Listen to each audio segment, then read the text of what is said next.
Hello বন্ধুরা, আসসালামু আলাইকুম। কেমন আছেন আপনারা? আশা করি ভালো আছেন। আমিও আপনাদের দোয়ায় ভালো আছি।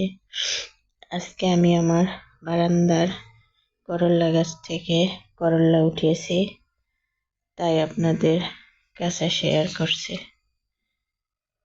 এই করল্লা আর এই হচ্ছে আমার এই করল্লাগুলো আজকে সকাল সকাল গাছ থেকে উঠিয়ে নিয়ে আসলাম। আর এই হচ্ছে আমার পোষা বিড়াল পুষি মশাই। ওকে পুষি বলে ডাকি বা পুষি গোয়েন্দা।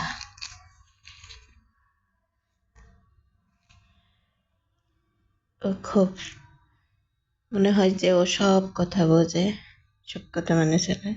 আমি এখানে করল্লার ভিডিও করতেছি, ও চলে আসছে চেক করার জন্য। কি করি, কোথায় কি করি, সব কিছু বোঝে। যা বলে সব কথা জবাব দেয় ওর ভাষায়। মনে হয় যে সব কথা বুঝতে পারে। ছোট্টবেলা থেকে কাছে তো, বাচ্চার মতো বড় হচ্ছে আমাদের সাথে।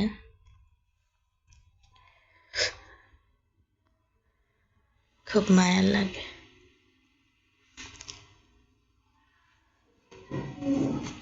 পুষি বলে ডাকলেই রুমের যেখানেই থাক ছুটে চলে আসে।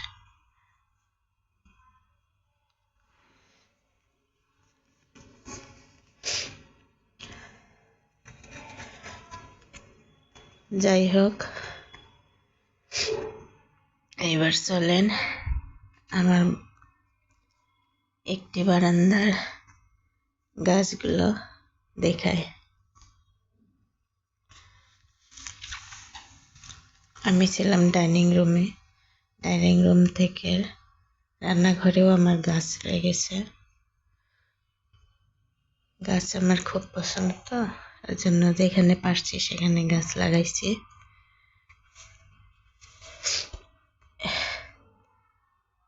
এই সেই বারান্দা, আর সেই করলা গাছ। শুধু করলা গাছ না, সঙ্গে আছে পুঁই শাক, লাউ গাছ, আরো আছে সিম গাছ।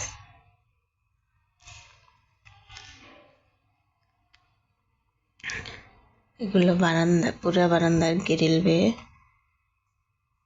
রয়ে গেছে।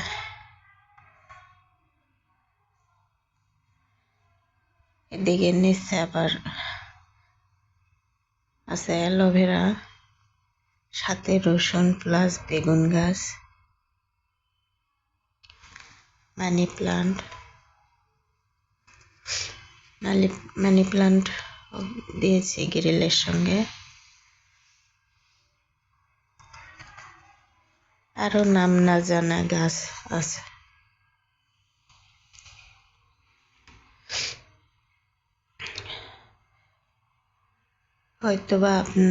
হয়তোবা অনেকে জানেন, কিন্তু আমি জানি না। গাছগুলো ভালো লাগে তাই লাগিয়েছি। আপনারা যদি কেউ জানিয়ে থাকেন কমেন্টে জেনে দেবেন।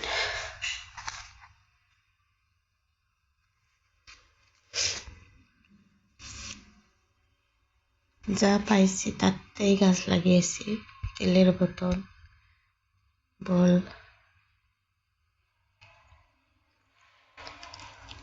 ড্রাগন গাছ লাগাইছি। একসঙ্গে রসুন, অ্যালোভেরা, বেগুন গাছ, আবার আলাদাভাবে অ্যালোভেরা, মানি প্লান্ট,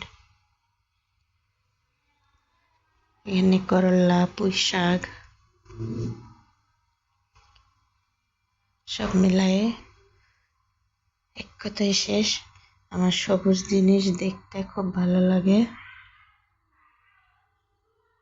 গ্রামের মেয়ে, আমি গ্রামে বড় হয়েছি, তাই ঢাকা শহর থেকেও গ্রামের বলতে পারি না।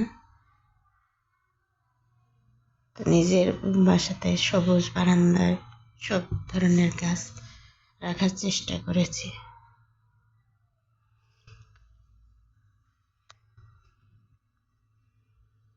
ভিডিওটি ভালো লাগলে কমেন্ট করবেন, লাইক শেয়ার করবেন। আমি নতুন